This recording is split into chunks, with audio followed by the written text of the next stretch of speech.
Ang ating paksa ngayon ay pinamagatan nating work that will not be wasted. Please now turn your Bible to 1 Corinthians chapter 15, verse 58. And I surmise na this is a very familiar verse to us. So we will be reading, since this is only one verse, we will be reading the English Standard Version and then the Tagalog translations.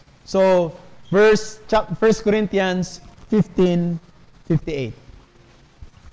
Therefore, my beloved brothers, be steadfast, immovable, always abounding in the work of the Lord, knowing that in the Lord your labor is not in vain. Sa Tagalog po, kaya nga mga kapatid kong minamahal, kayo'y maging matatag, hindi nakikilos na laging sagana sa gawa ng Panginoon. Yamang nalalaman ninyo na hindi walang kabuluhan ang inyong mga gawa sa Panginoon. Ito po ang salita ng Panginoon. Tulad ng alam nating lahat, bukas, marami sa atin ay mag-exercise ng ating karapatan ng pagboto at pagpili ng magiging mga leaders ng ating pong bansa. Ang ating mga pagpili, sana'y dahil sa ang mga iboboto natin ay may kakayanan, may competence, no? Sana yun ang ating mailalagay sa mga posisyon, mga competent sa kanilang larangan at competent sa mga posisyon na mailalagay sa kanila o maibibigay sa kanila. It is unfortunate, brethren, na based sa surveys natin ngayon, it seems na ang mga sikat at hindi yung mga karapat-dapat ang mukhang makakakuha ng panalo sa eleksyong ito. Now, mahalaga ang pagpili ng mga leaders na dapat sana'y may capability, equipped, no, sa kanilang role para makapag-serve sila, makapaglingkod sila ng mabisa. Kasi kung kulang sila sa kaalaman, kulang sila sa kakayanan, kulang sila sa skills, sa responsibility nila, baka maisakripisyo yung kanilang mga tungkulin. Kaya mahalaga na sana tayo rito, kahit man lang tayo lang dito, at sa mga nakikinig, pipiliin natin yung mga may capability, may competence doon sa kanilang mga tungkulin. Dahil paglilingkod ito eh. Pero alam nyo, yung paglilingkod ay dapat ay nakabatay din sa kakayanan sa posisyong kanyang paglilingkuran. Pero speaking of service, brethren, ang paglilingkod ng isang Kristiyano hindi naman nangangailangan ng pagboto o ng eleksyon. Tinasabi nga natin madalas, tayo ay mga niligtas para maglingkod. We are saved to serve, or we are called to serve. It is the natural response of a regenerate soul to the Lordship of Christ that he must be willing to serve. To serve the cause of Christ, to serve the cause of His kingdom, and to serve His church.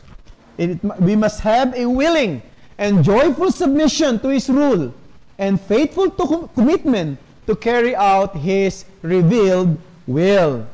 Alam nyo, at the moment na tayo po ay niligtas ng Panginoong Hesukristo sa pamamagitan ng biyaya ng Diyos, tayo ay enlisted na. Yung buhay natin enlisted na sa paglilingkod. Ibig sabihin, no, ano man ang ginagawa natin, sa bahay man tayo, sa opisina man tayo, sa community where we belong, sa bansa natin, sa church na kung saan membro tayo, dapat lahat ng ginagawa natin ay ginagawa natin as an act of service to God. Diba yun ang sabi ng 1 Corinthians chapter 10 verse 31?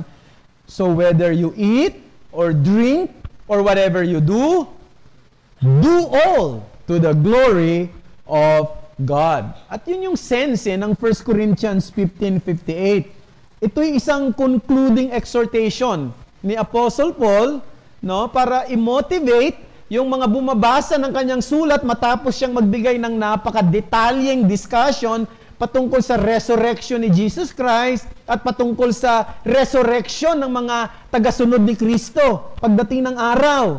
Pag bumalik na si Christ, isa sa mangyayari, muli tayong bubuhayin. Yan ang sabi ni Paul. Kaya nga, nung sabihin niya ito, maglingkod tayo sa kanya kasi hindi mawawala ng kabuluhan ang ating paglilingkod. Hindi tayo nag-aaksaya o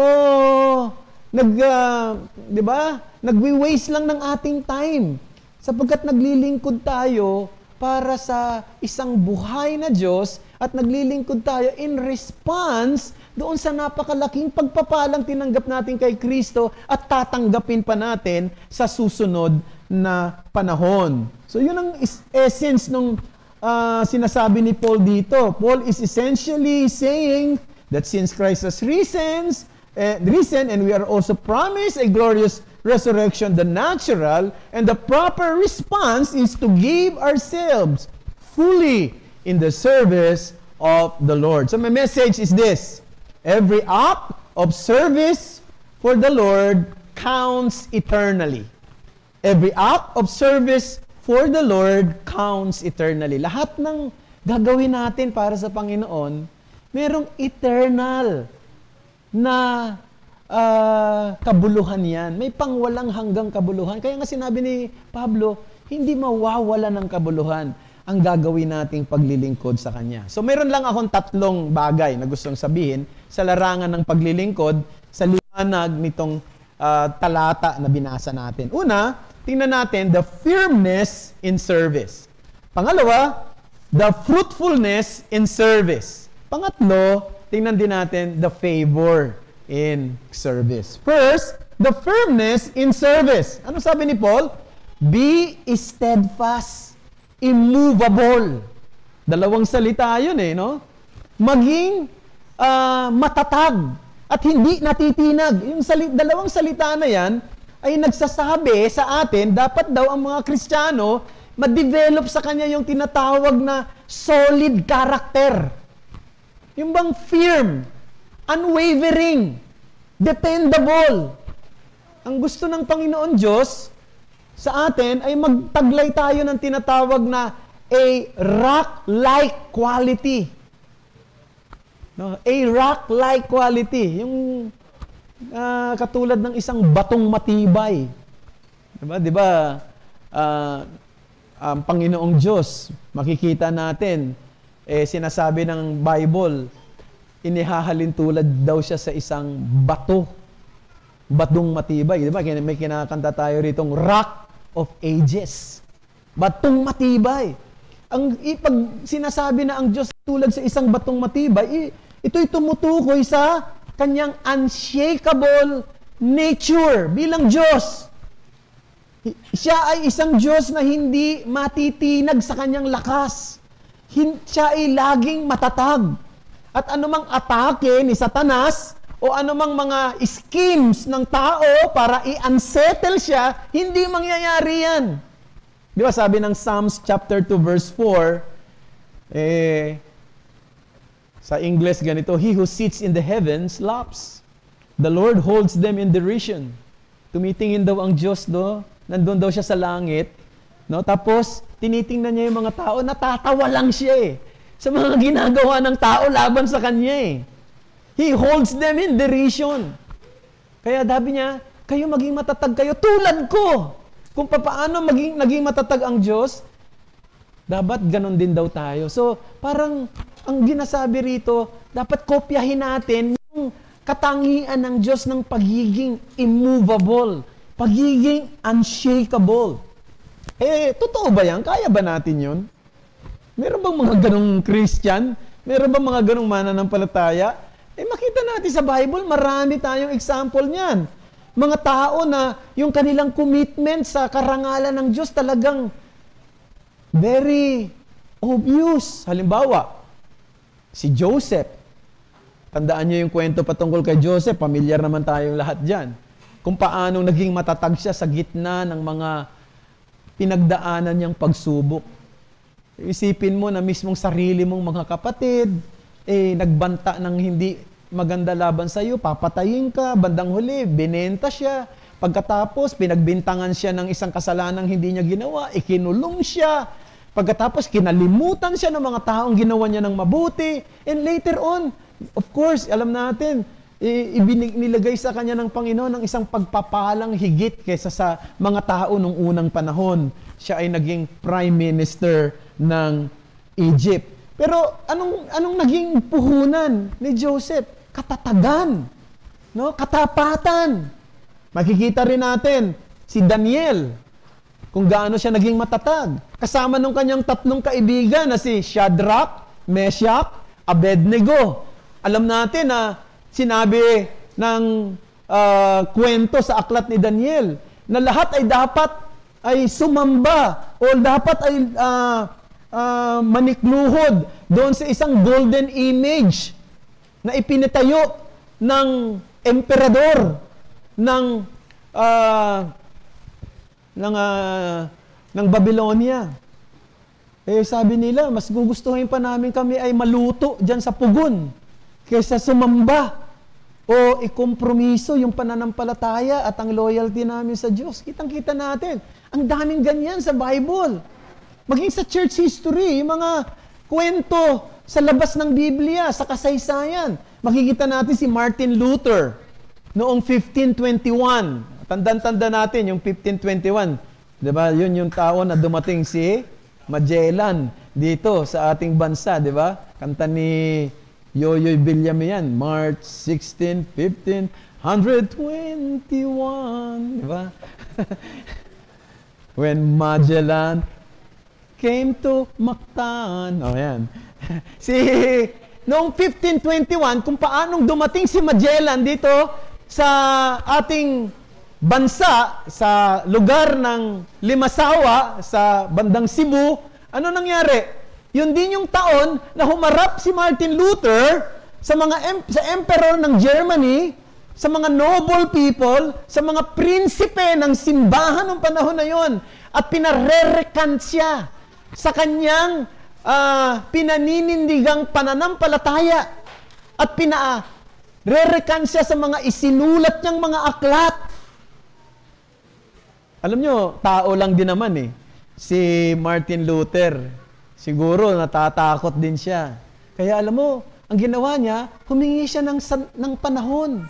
At yung panahon na yon na na hiningi niya, yun yung panahon na nanalangin siya sa Panginoon, humingi siya ng lakas sa Panginoon, ng katatagan sa Panginoon, at nang siya'y tumayo noong 1521 sa harapan ng mga noble people na ito, sinabi niya, "Here I stand, I can do no other." Ako'y tumatayo dito sa mga isinulat ko sapagkat wala akong pwedeng gawin kundi ito. Isang taong matatag, no? Sa kanyang paninindigan. Meron pang isang tao, ang pangalan James Guthrie. Isa siyang Scottish Covenanter. He was remembered as the little man who would not bend. Isang maliit daw na tao. Hindi ko alam kung gaano kaliit ito si James Guthrie. Isa siyang Scots preacher nung panahon na yon. Hindi niya ikinukompormiso yung kanyang pananampalataya at paniniwala sa salita ng Diyos. Kaya ang tawag sa kanya, isang maliit na taong hindi kayang baliin at paluhurin. Pero palagay ko, ang pinaka-striking example of all ay walang iba kundi si Jesus Christ na sa kabila ng mga sufferings na kanyang haharapin, sa kabila ng alam niya yung mga hirap na kanyang titiisin, sinasabi ng Luke chapter 9 verse 51, steadfastly he sets his face to Jerusalem. Nakatingin siya doon sa Jerusalem. Pwede naman siyang umatras. Doon sa Jerusalem siya lilitisin, doon sa Jerusalem siya huhulihin, doon sa Jerusalem alam niya na doon siya papatawa ng isang parusang ibinibigay sa mga kriminal, pero he sets his face to Jerusalem. Ganyan ang ginawa ng Panginoon. Kung halimbawa lang, inabort ng Panginoon yung kanyang misyon na pumunta sa Jerusalem, wala tayong gospel ngayon. Walang redemption. Walang church. Di ba? Kaya nga, yung anumang meron tayo ngayon ay produkto ng katatagan. Produkto ng pagiging tapat ng mga nauna sa atin. So, saan ba tayo dapat maging matatag? Unang-una, sa ating commitment sa katotohanan or commitment for truth. Ephesians chapter 4 verse 14 says, tayo'y huwag nang maging mga bata na tinatangay-tangay ng mga alon at dinadala-dala ng bawat hangin ng aral sa pamamagitan ng pandaraya ng mga tao, sa pamamagitan ng kanilang mga katusuhan sa paraang mapandaya. Dito makikita natin, mga kapatid, na tinuturuan at inuutusan tayo ng salita ng Diyos na maging matatag. Ba yung katatagan ba na hindi katulad ng mga bata na pwede mong laruin? Di ba yung mga bata pwede mong pwede mong manipulate, Sige na, mag-behave ka na, bibigyan kitang candy. Parang ganyan, di ba? Sana hindi daw tayo maging gano'n, kundi tayo ay maging taong matatag, hindi nadadala ng hangin ng iba't ibang aral, ng katusuan, hindi nadadaya. Matatag sa katotohanan. Sa ating panahon ngayon, marami hindi na ganyan matatag sa katotohanan. Pag naghahanap ng place of worship, anong hinahanap nila? Convenience. Diba? Maganda ba yung sound system doon? Kumpleto ba yung kanilang instrument? Kamusta yung praise and worship team? No? Maganda ba yung aircon? O marami pang iba. Hindi na tinatanong, ano kaya ang kanilang doktrina? Ano kaya ang kanilang paninindigan pagdating sa mga usapin na may kinalaman sa Diyos, kay Kristo, sa pananampalataya, sa ebanghelyo, sa pagsamba? Dapat yun ang mga tanong, hindi ba? Pero ngayon, hindi na Kasi nga, iniisip ng iba, yung doktrina kasi napaka-divisive, napaka-dry. Alam mo yung mga doktrina, pang-scholar lang yan, pang-pastor lang yan, detrimental yan. Let us be practical. Yan ang nangyayari sa ating panahon ngayon. Because many are not committed to truth. Many assume that focusing on doctrine only causes separation, rather than recognizing that sound doctrine is essential for unity, essential for growth, and genuine worship. Commitment for truth, but not only that. It means church life. Pag sinabing matatag, matatag yung church life mo. What's the modern attitude toward the church today, especially towards attendance and membership? Consumerism, di ba? Many approaches a church life not from deep conviction, but with a mindset similar to shopping for a car or shopping for something you want to buy, no? We look for a place that offers an appealing experience. Pagka ayaw mo na, ayoko na sa simbahan na yun, parang mga suplado mga tao ron, o kaya naman, parang hindi namamansin, o kaya naman, parang maraming mga o kaya at napapansin, lipat na lang ako sa iba, lipat. Parang mga tipaklong. Ang mga tawag doon ay mga, ano ba tawag ng mga iba doon? Church hopping. Nag-church hopping. Lipat dito, lipat doon, lipat dito. Ang daming ganyan Instead of committing themselves to the church. Dapat mag-commit ako sa sarili ko sa church. How can I help the church that I am serving? And how can the church would help me in my growth, in my relationship with the Lord? That's the thing that we should be mindful of. Church life. No? So, yun ang una.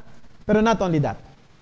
Not only firmness in service, but fruitfulness in service. Sabi na Apostle Paul, always abounding in the work of the Lord. Yung salitang abounding, it means fruitful, di ba? Fruitfulness. Paul assumes na ang bawat Kristiyano ay may pagkaunawa sa kanilang tungkulin at sa kanilang layunin bilang Kristiyano sa mundong ito. And Paul assumes that Christians have different understanding of their place in the world compared to those outside the church. So, if people outside the church or inside the church would be asked, why I am here? What should be my main focus in life? Makikita yung difference, di ba? Pag tinanong mo mga tao sa labas ng iglesia, ano ang dahilan ng iyong pag-iral? Ano ang focus ng buhay mo? Siyempre, madalas kapag tinatanong mo yung mga taong yan, ang kanilang sinasabi ay para sa sarili nilang kapakinabangan, di ba?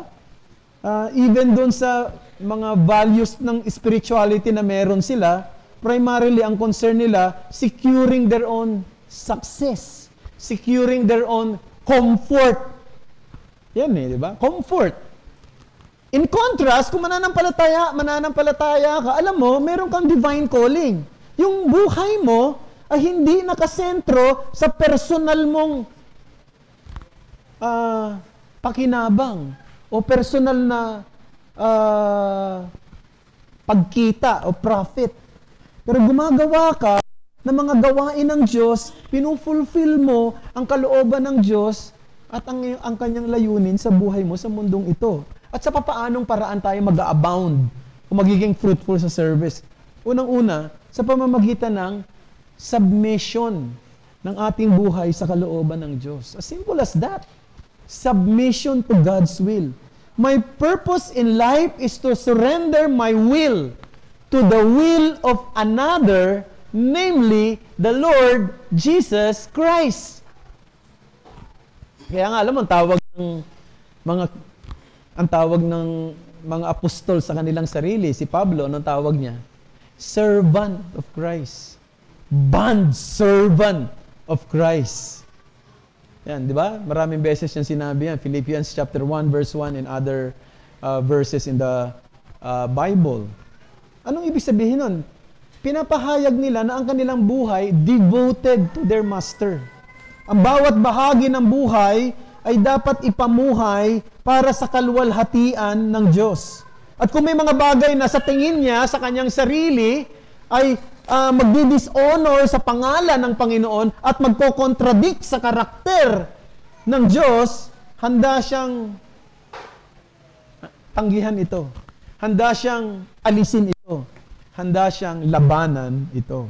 Yet, in most areas of life, it is not just the action but the motivation that matters most. Di ba? Hindi lang yung kumikilos ka para sa Diyos, kundi dapat inaayos mo rin yung iyong motibo. Kasi, ang totoo lang, karamihan naman sa mga ginagawa natin, pareho rin ang ginagawa ng mga tao sa mundo. Di ba? Ano ba yun? Nagtatrabaho. Nagre-raise ng family. Meron din tayo mga hobbies.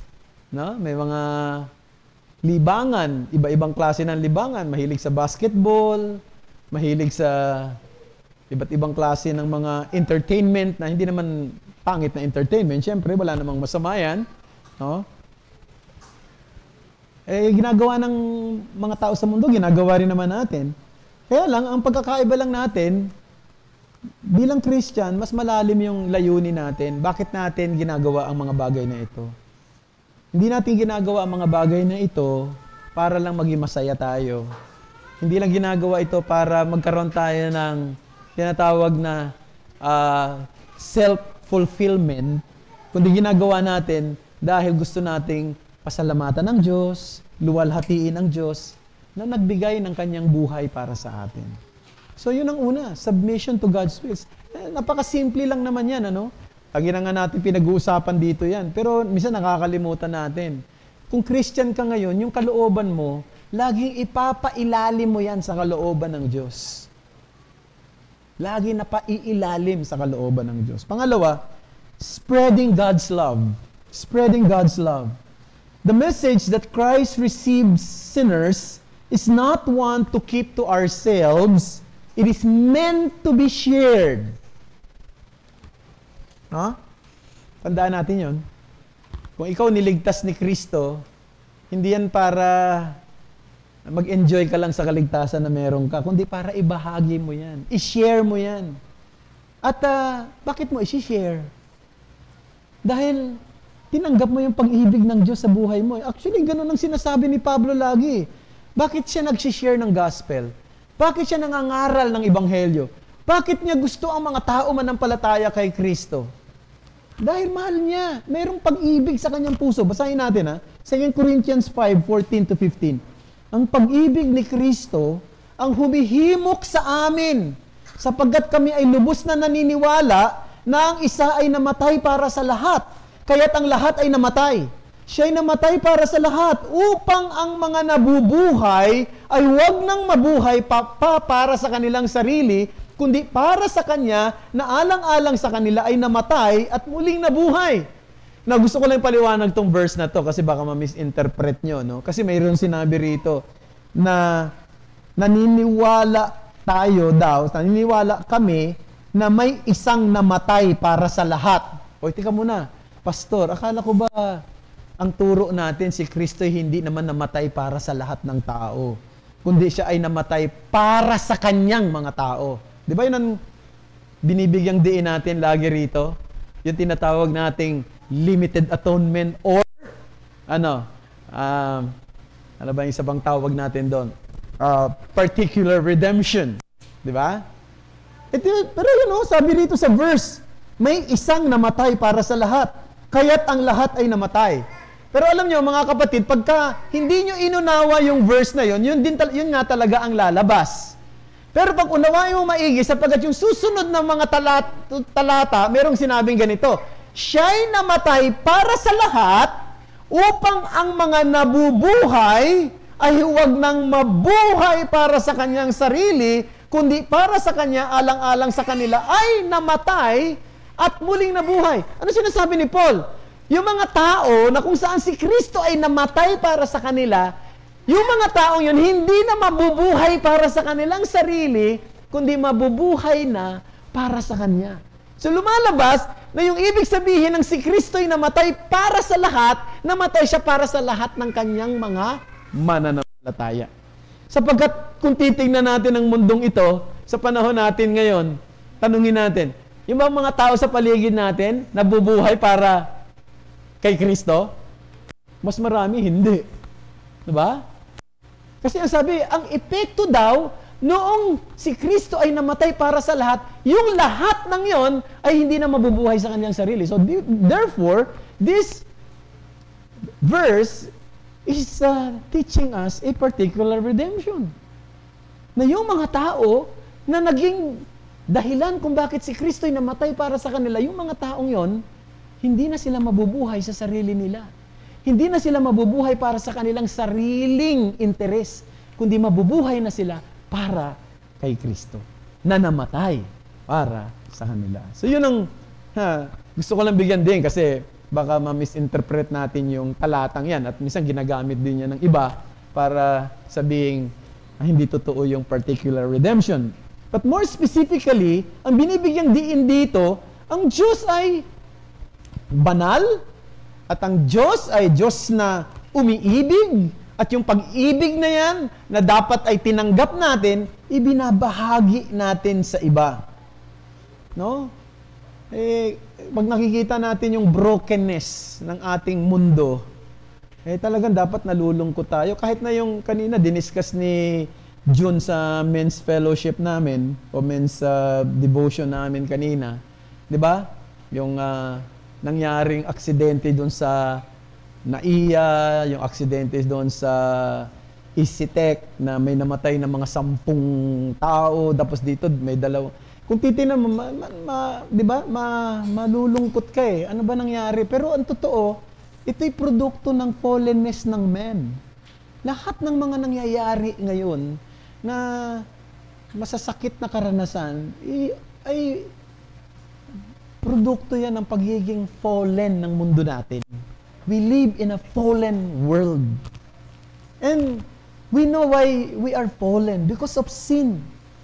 And that grieves our heart when we see people are doing things for their own selves. So we long to see them understand the grace of Christ's salvation. Sana mayroon tayong urgency sa bagay na yan. Kasi pag nawala yung, ang tawag niyan, urgency, o yung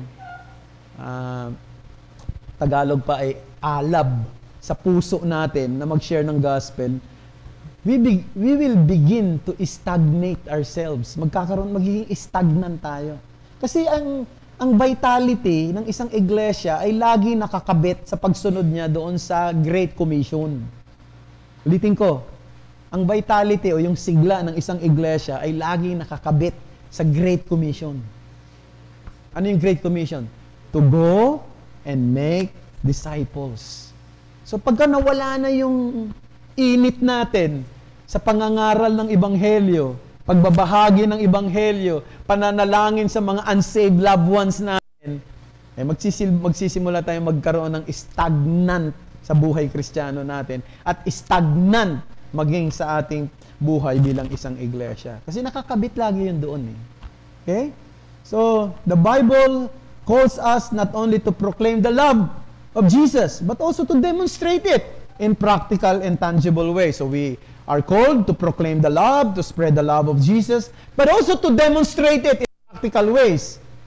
Galatians 6 verse 10. Kaya't habang may pagkakataon, gumawa tayo ng mabuti sa lahat, lalong-lalo na sa mga kabilang sa sambahayan ng pananampalataya. So, hindi lang pala tayo dapat nangangaral patungkol sa pag-ibig ng Diyos sa pamamagitan ng kanyang anak, kundi dapat pinapakita natin to sa pamamagitan ng ating pagtulong sa isa't isa, pag-alalay sa isa't isa, no? Pagpapakita ng kabutihan sa isa't isa, paggawa ng tama sa isa't isa, lalo na sa sambayanan ng pananampalataya. Dapat tangible yan. Ayun yung sinasabi ni Paul na dapat nag-a-abound tayo sa bagay na yan. This means going above and beyond, being imaginative, diligent, and wholehearted living for God. Ibig sabihin, our service to God must be consistent and constant, not sporadic. Ano yung sporadic, di ba? Yung salitang sporadic, nagagamit yan pagka yung mga sporadic firing, no? Meron pang narinig kaming sporadic firing, mga pailan-ilang putok, ang tawag doon, sporadic.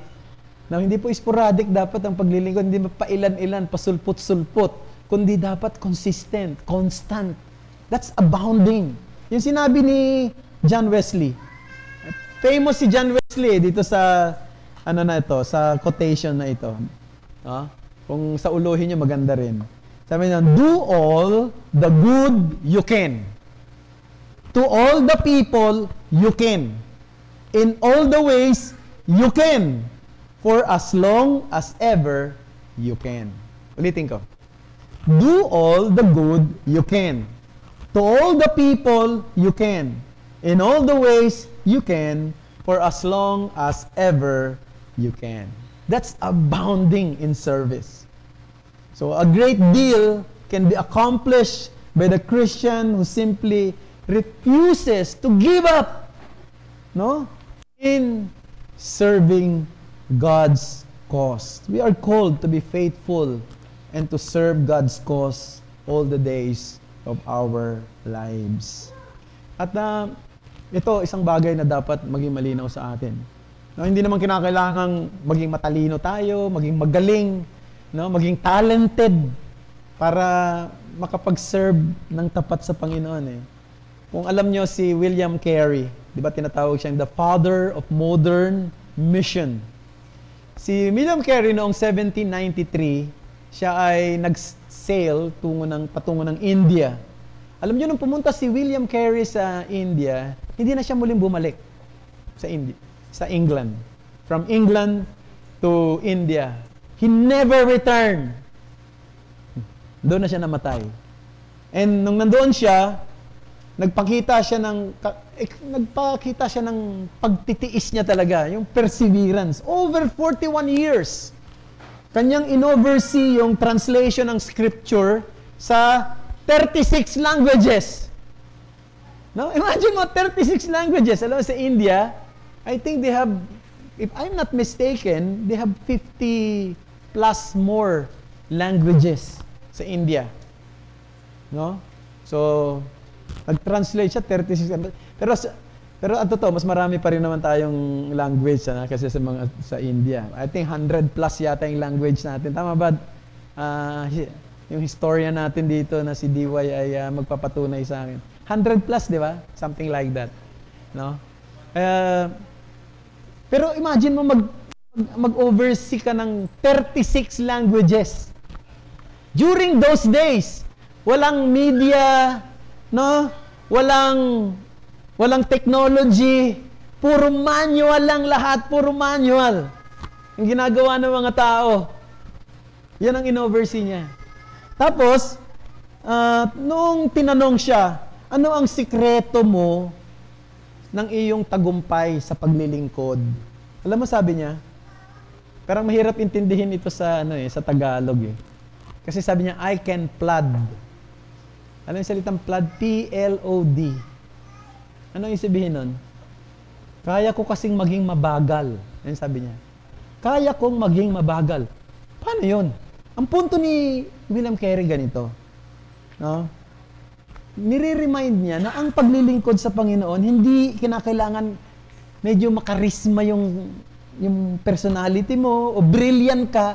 Basta ikaw ay tapat na lumalakad kahit mabagal. Mabagal, pero tapat. Slowly, but surely. Yun ang ibig sabihin nun. Slowly, but steadily, I can plod.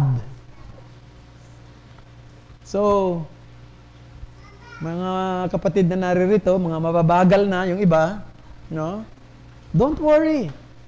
As long as you are faithful and you are doing it to the Lord, that's pleasing to God's sight, no? I can plod. So sana maraming mga plodders na erase ang Panginoon sa atin. Mga ordinary believers who persist in extraordinary faithfulness, who can plod.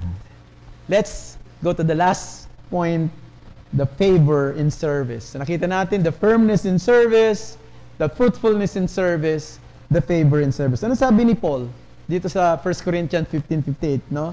'Di ba napaka-passionate nung sinabi niya sa atin na huwag kayong matinag, magpakasagana kayo sa inyong paglilingkod, no?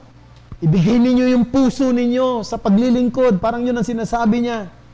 Pero alam din naman niya na kahit na mayroong mga Christian na gustong-gusto talagang mag-serve kay Lord, gusto niyang lumago, magpakatibay sa kanyang pananampalataya, alam niya na mahina lang din naman tayo eh. Alam din niya na dumarating din sa panahon na tayo ay nanghihina, dumarating din sa panahon na tayo nanlulupaypay. May mga challenges kasi na minsan mahihirap, no? Kaya, ang ganda ng sinabi ni Paul sa huli, sabi niya, knowing this, brethren, that in the Lord, your labor is not in vain. Sa Panginoon, ang inyong pagpapagal ay hindi mawawala ng kabuluhan. Dalawang bagay ang gusto kong sabihin doon. First, God will recognize your service. That's number 1. Hebrews 6 verse 10. Sapagkat ang Diyos ay hindi masama, hindi niya kaliligtaan ang inyong mga gawa at ang pag-ibig na inyong ipinakita sa kanyang pangalan sa inyong paglilingkod sa mga banal, gaya ng ginawa ninyo ngayon. Alam nyo, mga kapatid, lahat naman tayo rito prone to forgetfulness. Madali tayo makalimot. Ewan ko lang kung napapansin ninyo sa sarili nyo o mag-aaring sa ibang tao, may mga taong nagawang kayo ng maganda. Maaring natulungan ninyo. Pero sa isang pagkakamali ninyo, nakalimutan na nila lahat ng tinulong ninyo. Lahat ng nagawa ninyong maganda. Naalala na lang nila yung maaring pagkakamali mo. Prone tayo lagi sa ganyan. Tama ba? Pero ang kagandahan, hindi ganyan ng Diyos. lagi niyang naaalala ang ginagawa nating pagpapagal ng may pag-ibig. Yung ginawa nating maliit, yung malaki, yung ginawa natin sa lihim, no? Gumawa tayo ng mabuti na hindi naman nating in-announce. Yung nakita ng iba. Yung nagawa nating kontribusyon sa simpleng paraan na kaya natin. God will never forget those things. He will recognize your service. Pangalawa, and panghuli, God will reward your service. We often feel that our time and energy and resources are being wasted in ministries like evangelism, children's work, missions, and outreach, especially when we don't see immediate results. Kung naiisip nyo ba yan? No, kasi minsan sa consumerism mindset ng iba ngayon, iniisip nila, dapat lahat ng ginagawa nila, merong nakikitang bunga. Baka nag-aaksaya lang tayo ng pera. No? Di ba? Yung totoo, experience ko yan sa dating kong pinanggalingang church. Nung minsan, nag-suggest lang ako na, sabi ko, pwede ba nating invite si isang kilalang tao ng panahon na yon. Buhay pa naman siya hanggang ngayon. Narinig niyo na yung pangalan, si Eddie Mesa. No? Siya yung tinatawag na Elvis Presley ng Pilipinas. No? No, magaling talaga yon. Magaling kumanta. Parang talagang si Elvis Presley. Kaya lang kalbo na siya ngayon. Kaya sabi niya, pagka pinapakilala siyang the Elvis Presley of the Philippines, sabi niya, maraming buhok na ang nakakaraan. Sabi niya ganun. Kalbo na siya eh. Di ba? Yun yung parents, yun yung father nila Michael de Mesa. Di ba? Nila Cherry Hill. No? Ni Mark Hill. Yan. Tapos sabi ko, invite natin kasi si Eddie Mesa at that time, nandoon siya sa mother church namin, parang song leader. So maganda sigurong pumunta siya para magbigay ng kanyang testimony, no? Tapos parang evangelistic yung dating. Sabi nung aming mission and evangelism chairman, sabi niya, sige, invite mo. Saan ba gagawin yan? Sabi ko, dito lang sa church natin. Ha? Bakit dito sa church?